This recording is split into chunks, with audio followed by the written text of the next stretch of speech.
Estimados estudiantes de la Universidad José Vasconcelos, bienvenidos a la segunda sesión sincrónica de la materia de impuestos, en la cual repasaremos cómo obtener el resultado fiscal, que será la base gravable para las personas morales del régimen general.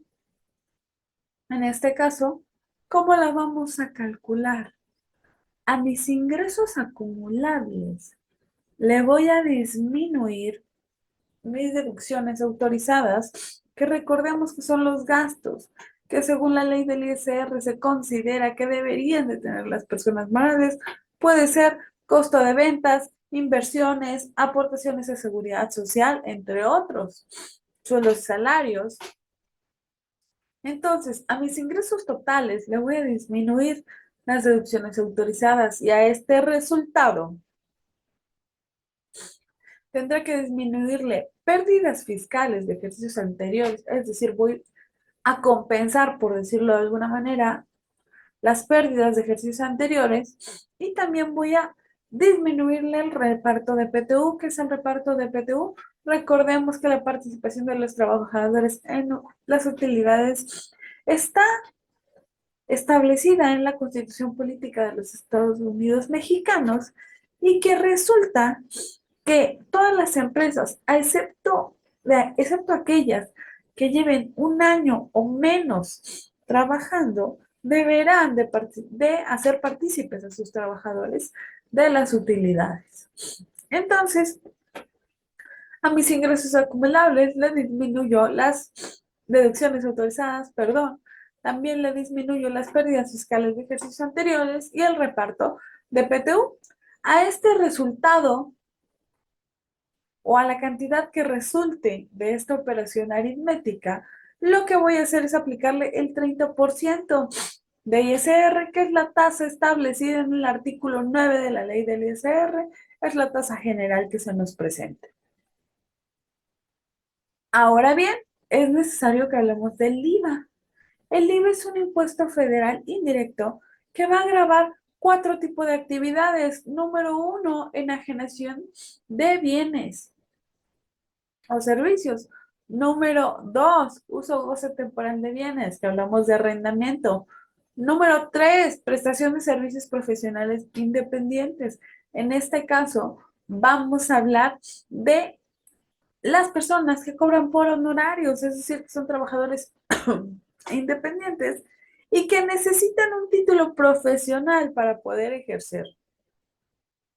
Y por último, número cuatro, vamos a hablar de la importación de bienes o servicios. La importación de bienes o servicios es cuando yo adquiero algún bien o servicio del extranjero. Ahora bien, existen tasas generales del IVA que son del 16%, mientras que existen zonas en las que tenemos el 10%, el 0% para algunos productos, o tenemos productos que a pesar de caer en las primeras cuatro actividades que yo les mencionaba, van a quedar exentos, como los servicios profesionales independientes de médicos. Entonces, puede que yo preste servicios profesionales independientes, pero si soy médico, no me veo en la obligación de pagar IVA, porque mi servicio se considera exento del pago del IVA. Ahora bien, tenemos varios tipos de IVA. Ojo, ya no solo son las tasas. Vamos a tener IVA trasladado e IVA acreditable. El IVA trasladado es aquel IVA que yo cobro por cualquiera de esas cuatro actividades que puedo realizar y que por el momento, como se lo cobre a alguien, esté en mis manos. Perdón, pero recordemos que yo tengo la obligación de hacerlo llegar al gasto público. Entonces, le llamamos IVA trasladado porque ya sea mediante una declaración o mediante operaciones con otras entidades, yo tengo que hacer llegar ese 16% de IVA que me pagaron a mí al gasto público, es decir, lo tengo que trasladar.